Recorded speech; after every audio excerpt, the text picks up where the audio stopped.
Los cómo y por qué de la reforma educativa y las implicaciones en que nos va a afectar a nosotros. Exactamente. No lo ve porque la televisión hace que perdamos la memoria, ¿sí? La televisión, la gran manipuladora, y el gobierno gran manipulador también, no permite que nosotros veamos esas realidades. ¿Cómo nos va a afectar?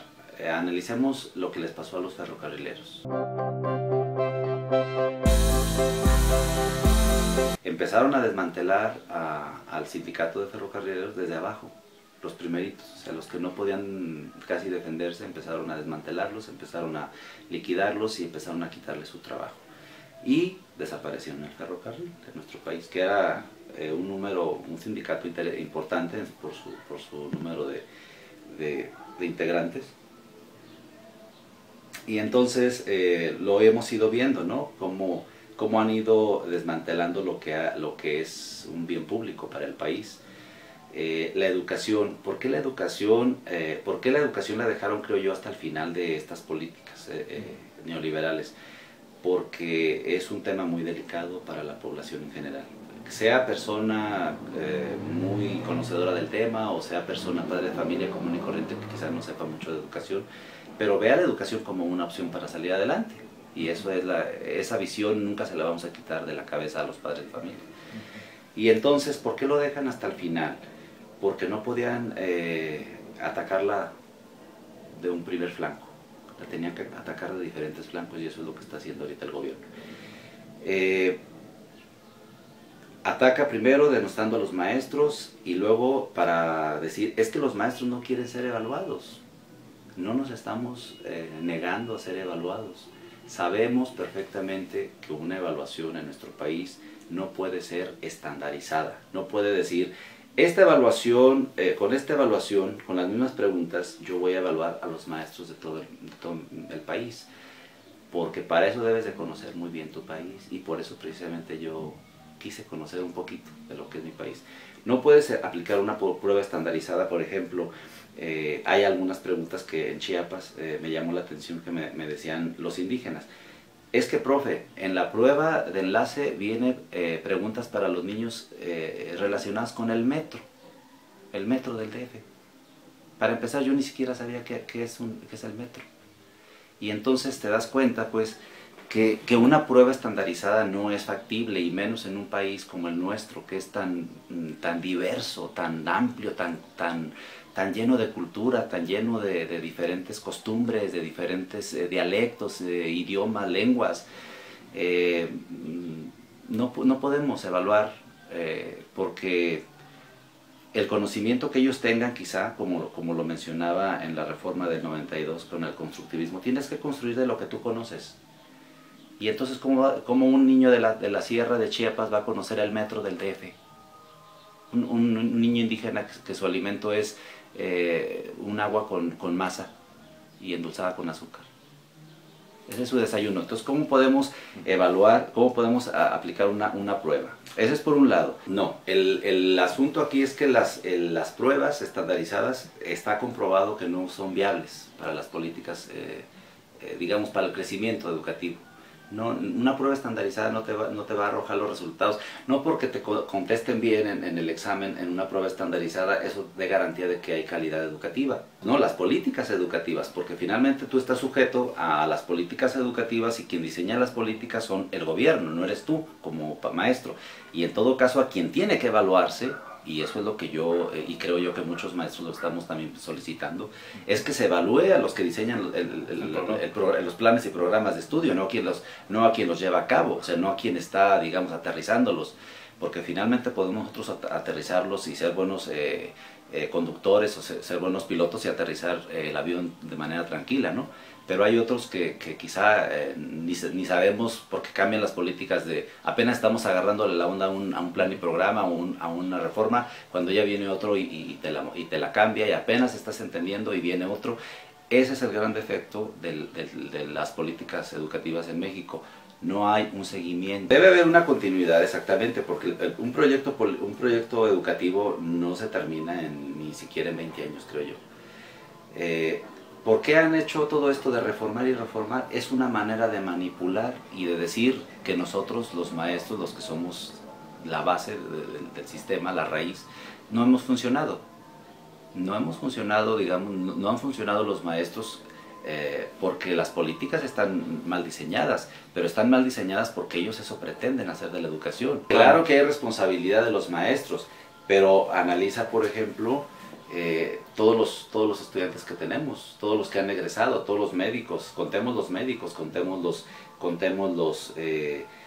ingenieros, contemos todos los profesionistas que ha generado las escuelas públicas del país. Y esas escuelas públicas, esos ingenieros, esos profesionales tuvieron que tener un maestro de educación básica. Y entonces, ¿por qué nos están culpando a los maestros de que hemos tenido malos resultados cuando también hemos tenido cosas buenas? Pero ahora lo que quieren es, lo que te mencionaba, nos van a desmantelar poco a poco. Mira, nos van a evaluar.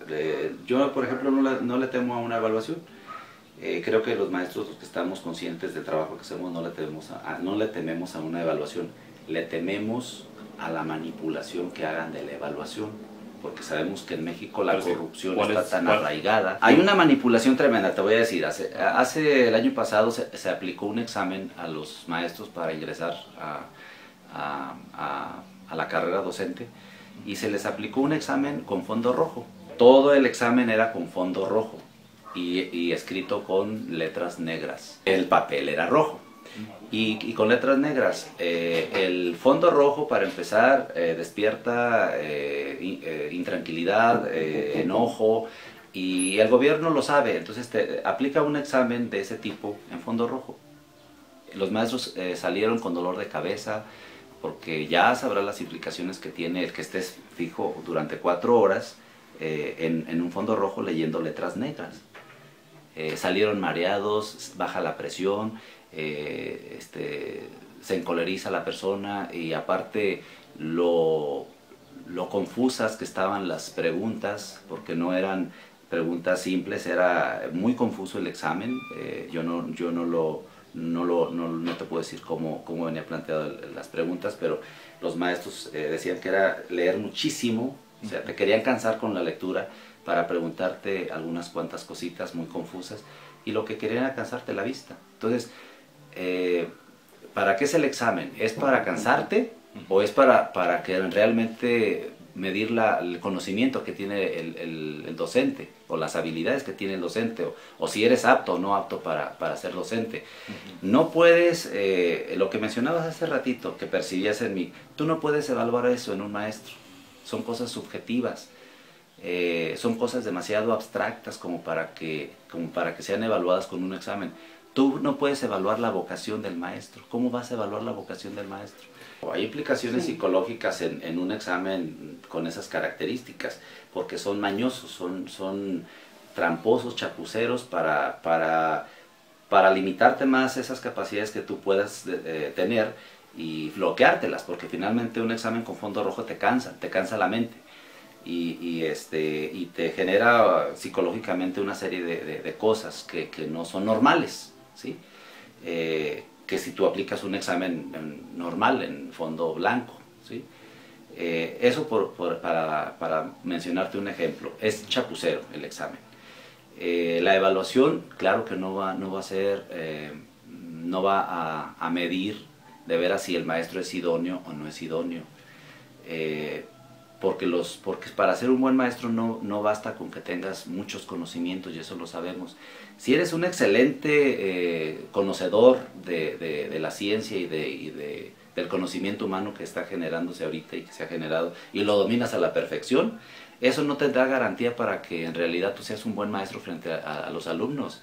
El maestro, como ya te lo mencioné hace rato, creo yo que el maestro es inspiración, no es conocimiento en sí. Es inspiración para que el alumno vaya descubriendo o autodescubriendo sus propias capacidades, o apoyado por el maestro para descubrir esas capacidades y esas potencialidades, y descubrírselas a sí mismo e implementarlas en su vida cotidiana. Exactamente, es el sistema, es lo que yo te mencioné. El sistema nos ha hecho cuadrados. Cuando yo te hablaba de teorías constructivistas, ¿de qué sirve la teoría constructivista? Y implementada en los planes y programas, ¿de qué sirve si está solamente en teoría, pero el propio sistema te hace cuadrado? O sea, la teoría es muy bonita, pero ya aplicada a la realidad te hace cuadrado. El sistema te cuadricula, no puedes salirte de esto, no puedes actuar de esta manera, no puedes ser crítico, no puedes hacer esto, no puedes hacer lo otro. Y entonces, ¿qué les queda a la mayoría de los maestros? Ok, entrar en ese cuadro. Entro en el cuadro y punto. ¿Quiénes son los que no han entrado en ese cuadro? ¿Y quiénes son los que no están de acuerdo con ese esquema y con ese modelo de política educativa? Pues los maestros que están un poquito más informados de que hay alternativas diferentes al que tenemos, a los modelos que hemos estado implementando.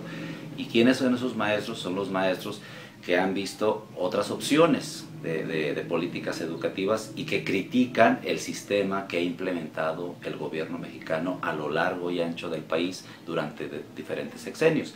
¿Quiénes son? Los de la coordinadora, los maestros de la coordinadora, los estados de Oaxaca, los estados de Chiapas, los estados de algunas secciones de Veracruz, algunos lugares, y de otros países, de otros lugares, de otros estados, perdón. Y entonces esos maestros que son críticos, porque son críticos, ¿y qué es ser críticos? Es tener diferentes opciones, digámoslo así. Ok, yo soy maestro y a mí me dicen que tengo que ser así, que tengo que impartir esto. Está bien, lo voy a dar, porque eso es lo que me marca el programa. Pero también puedo agregarle esto, y también puedo agregarle esto que le va a ser útil a mi alumno. Y entonces por eso en esos estados el gobierno no ha podido, con esos estados del sur, porque han estado de alguna manera siguiendo los planes y programas de estudio oficiales, más le han agregado parte de lo que viene siendo su formación como docentes también, que ha sido crítica. Por eso quieren desaparecer a las normales rurales, porque ahí se han formado maestros críticos, maestros que analizan el sistema educativo y buscan también alternativas de enseñar, digamos que a la par del sistema educativo en el país. Y entonces no solamente siguen así como de una manera lineal lo que te está marcando el programa, sino que le vas agregando de lo que tú consideras que les puede ser útil a tus alumnos en determinados contextos donde tú estás trabajando. Eso es para mí ser un maestro crítico. Está bien, voy a seguir este determinado rumbo que me está marcando este plan y programa, mas yo lo veo deficiente en este contexto en el que yo estoy trabajando, y entonces yo le voy a abonar y le voy a agregar más de lo que yo considero que a mi alumno en este contexto le puede servir, y no nada más para que en este contexto, para que cuando él se desplace a otro lugar tenga también ya desarrollados determinados conocimientos y habilidades que puedan serle útil y pueda salir adelante en la vida.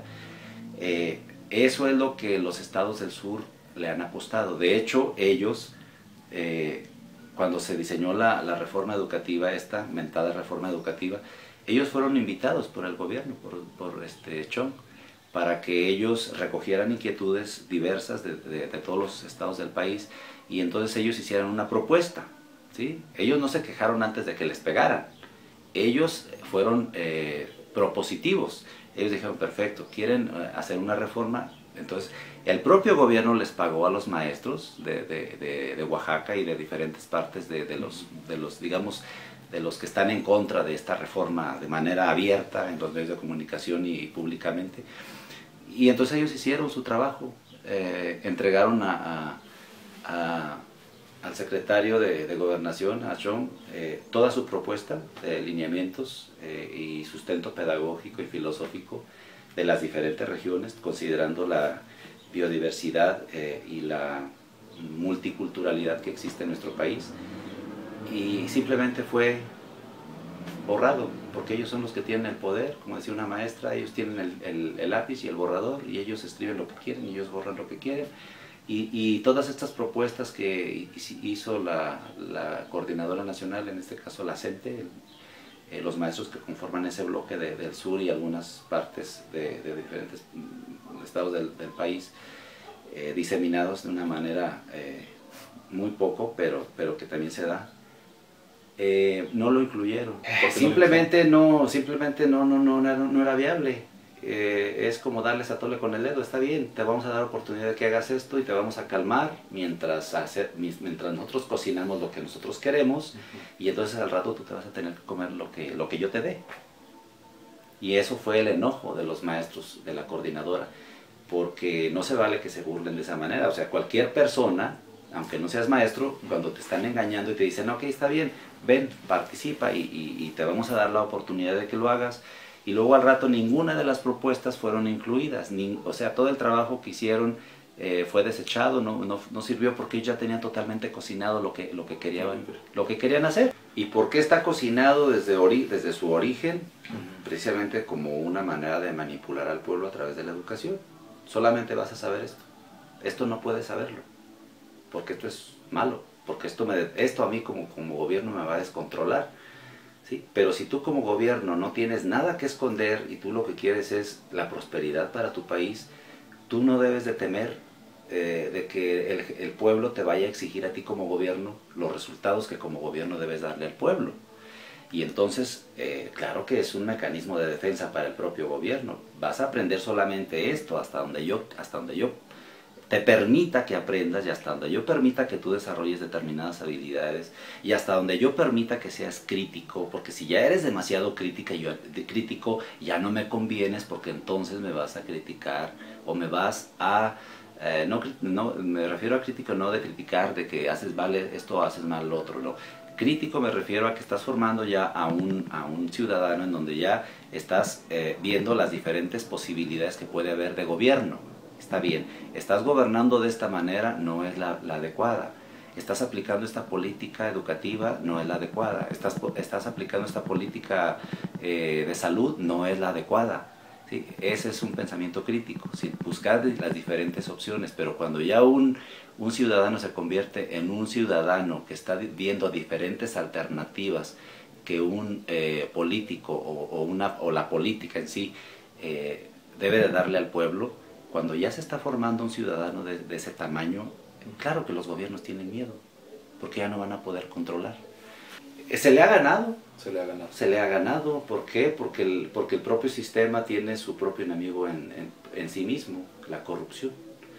Ya lo vimos en Roma, en el Imperio Romano, ¿no? Cómo se destruyó precisamente el gran Imperio Romano, precisamente gracias a esa gran prostituta, ¿no? que es la corrupción en sí, entre ellos mismos.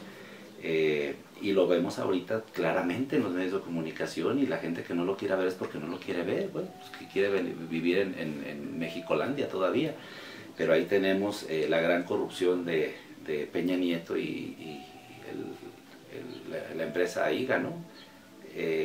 Todos, creo que los que estamos enterados a través de los medios, sabemos perfectamente de la gran corrupción y del gran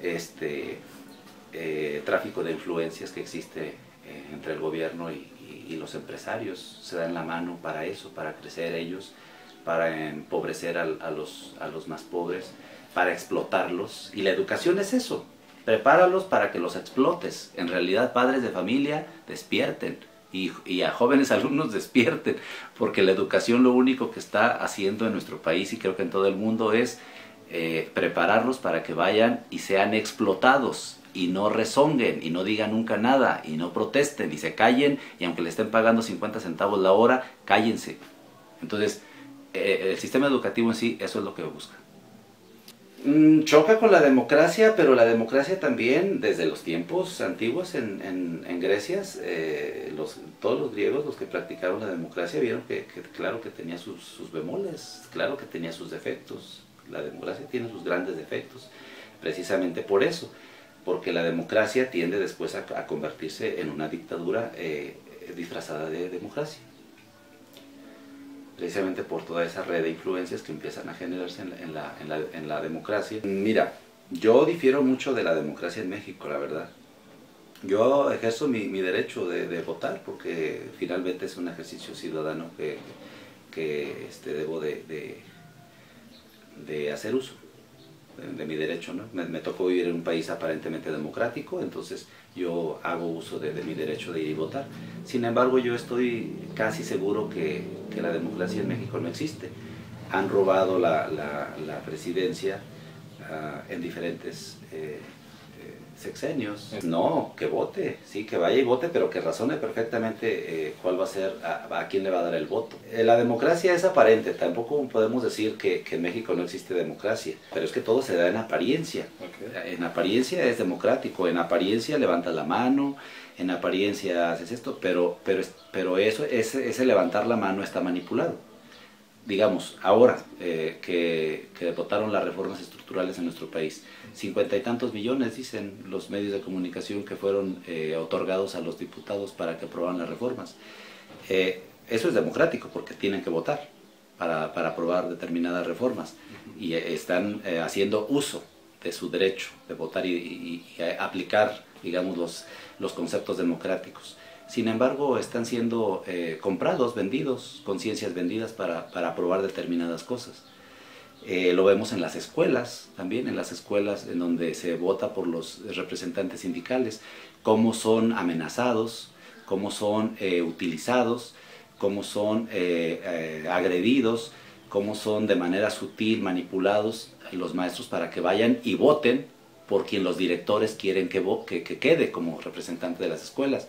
En realidad la democracia se manipula. Vas y levantas la mano, vas y votas, pero de alguna manera eres manipulado o de manera coercitiva o de manera muy sutilmente manipulado, pero finalmente vas y ejercitas tu derecho, pero en realidad no eres libre ni siquiera estás convencido de lo que estás haciendo, porque por un lado o estás siendo obligado o por otro lado estás siendo convencido de una manera muy sutil y no eres libre de decidir finalmente.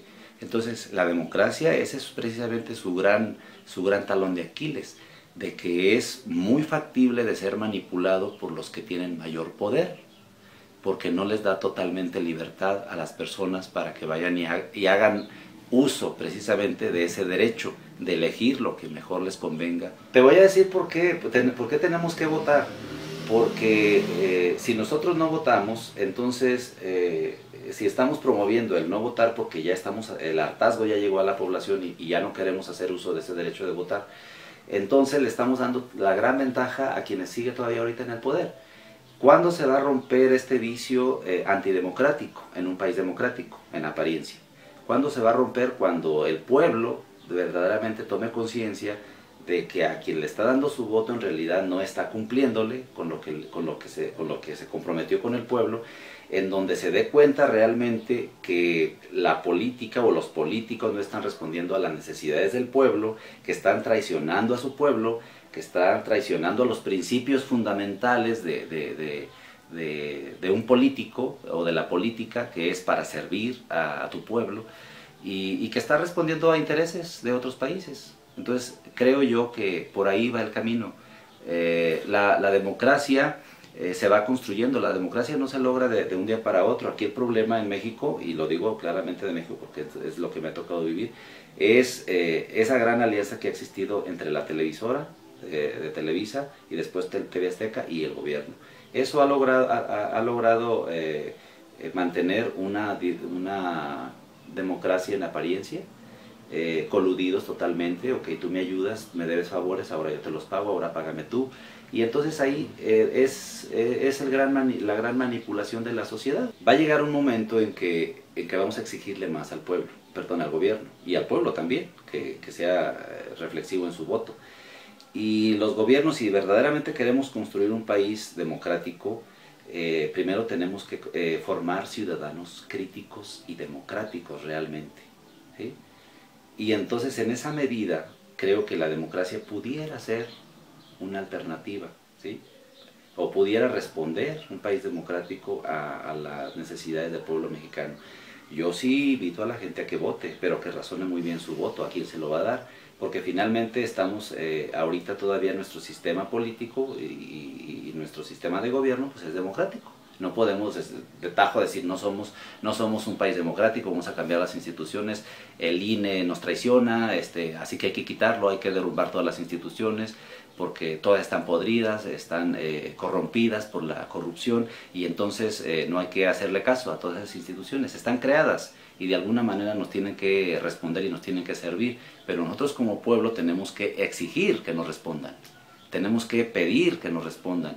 ante diferentes mecanismos, por escrito, que nos atiendan, porque finalmente para eso fueron creadas. Y no podemos decir de tajo, saben que no hay que votar porque no es cierto, nos están jugando el dedo en la boca. No, vivimos en un sistema democrático y hay que ejercer nuestro derecho a ir a votar. Y que sea el pueblo el que decida cuándo va a despertar, cuándo va a exigirle más a sus propios gobiernos, y que le den respuesta a su pueblo, no que le den respuesta a otros países. No creo. Yo difiero mucho de lo que dicen muchas personas que hemos sido tontos, que hemos sido esto, que hemos sido el otro, porque tenemos que tenemos el gobierno que merecemos. No, yo creo que no, porque ha habido mucha gente que se ha pronunciado en contra de estos gobiernos, para mí, deleznables, que no merecen estar donde están, no representan a nuestro país, y más ahorita los que están, y no porque sean del PRI, pero simplemente los asesinatos, el generar conflictos entre el mismo pueblo para después resultar los héroes porque ya solucionan los problemas. Digamos, ese juego es un jueguito tonto que muchos ya lo sabemos, ¿no? Hay mucha otra gente que no, porque los medios de comunicación te anuncian no sé cuántas cosas, y luego ya va el gobierno y soluciona. Entonces el gobierno te genera todos los conflictos que puede haber, sociales y demás, te desestabiliza como sociedad, te desestabiliza como pueblo, y luego ya después él va como el gran redentor a solucionarte los problemas. Ese es un cuento que lo sabemos muchos, que se da, y muchos ya no lo tragamos ese cuento, o mucha otra gente todavía lo sigue creyendo. Yo en lo personal ya no lo creo. Bueno, si nos vamos a referir a lo que viene siendo la exigencia del pueblo, a exigir lo que prometen los gobiernos, pues en ese sentido sí creo que tenemos el gobierno que merecemos, pero yo mi concepto de tenemos el gobierno que merecemos no se limita solamente a eso, a la acción de yo ir a votar y luego ya exigir, ¿no? México es un país tan rico, tan vasto, que claro que no hemos tenido el gobierno que merecemos, claro que no lo hemos tenido, porque no hemos tenido un gobierno, y lo digo con toda la claridad, no hemos tenido un gobierno que vea por los derechos y las exigencias del pueblo mexicano. No nos hace parte del problema, porque finalmente los que, en este caso, podemos decir que el gobierno es el que ha manipulado todo eso para que la gente permanezca pasiva, pero no podemos culpar al pueblo, porque finalmente el pueblo es el que ha sido manipulado. Y entonces, si ha sido manipulado para eso, para que no exija, sí, se ha dejado manipular, pero los aparatos de poder los tiene el gobierno, y ahí están. Mucha gente no habla por temor. No, es que no lo merecemos, porque para mí el merecer merecer no solamente se limita a decir, ok, como yo he sido partícipe, entonces yo merezco esto. No, va más allá de merecer o no merecer. Sí, pero creo que eso tiene que ver con que a mí no me gusta. A mí no me gusta, porque no me gusta que digan, es que tenemos el gobierno que merecemos. ¿Por qué no me gusta? Porque si la gente quiere despertar, si la gente quiere exigir otra cosa, es acallada, es sofocada. Ve lo que está ocurriendo ahorita. O sea, ve todas las críticas a las que están siendo sujetos los maestros en particular, los luchadores sociales en sí. O sea, están criticando a los de San Quintín, por Dios. O sea, los jornaleros de San Quintín, mucha gente los está criticando porque están exigiendo que se les pague mejor y vivan en condiciones más dignas, porque pues es una esclavitud moderna. Sin embargo, hay gente que está criticando a los jornaleros por exigir sus derechos. Curiosamente, hay gente en México que critica a los que están exigiendo sus derechos, y desgraciadamente muchos son de las mismas condiciones en las que ellos están, y entonces dices, caray, ¿qué está pasando? O sea, ¿hasta dónde ha impregnado la manipulación de conciencia de los medios de comunicación y del gobierno. Entonces, yo por eso te digo que a mí no me gusta ese término, porque entonces es como decirle al pueblo mexicano: eres de lo más idiota que te puedes encontrar en el mundo, un ciudadano mexicano. Y nosotros no somos así. México tiene el gobierno que quiere estar en el poder, porque el gobierno es el que ha manipulado los medios de comunicación, porque el gobierno a través de sus políticas educativas ha opacado las conciencias de los seres humanos en México, porque los ha mantenido ahí aletargados, dormidos.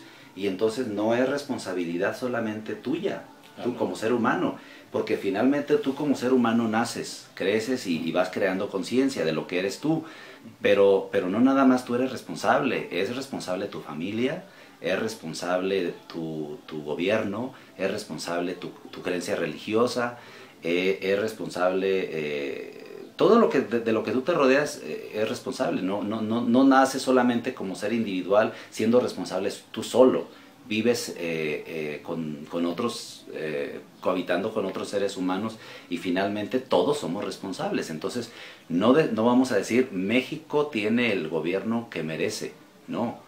O sea, la población de México tiene el gobierno que merece, no. El gobierno de México quiere tener el pinche gobierno que quiere tener, porque así le conviene a las élites de poder, porque ellos también forman parte.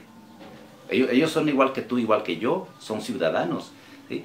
Pero entonces son ellos los que quieren tener ese privilegio de gobernar, ¿sí? Y quieren mantenerse en esa cúpula de poder, y entonces México quiere tener el sistema de gobierno que quiere, pero no hay que excluirlos a ellos. Pues porque hemos creído que elegimos a los gobernantes y son ellos los que tienen el poder y son los que deciden el rumbo de nuestra vida, y es al revés.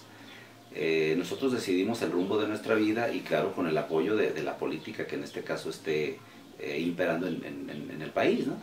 Pero si la mayoría del pueblo, ha sucedido, ya lo hemos visto. No sucede de una manera rotunda ni contundente.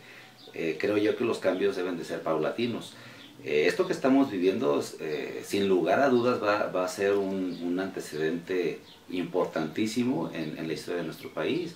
Nosotros, esta generación, estamos viviendo, y generaciones que ya están conscientes, y los ancianos y jóvenes como tú y medio jóvenes como yo, creo que estamos siendo protagonistas de una gesta de cambio social en nuestro país.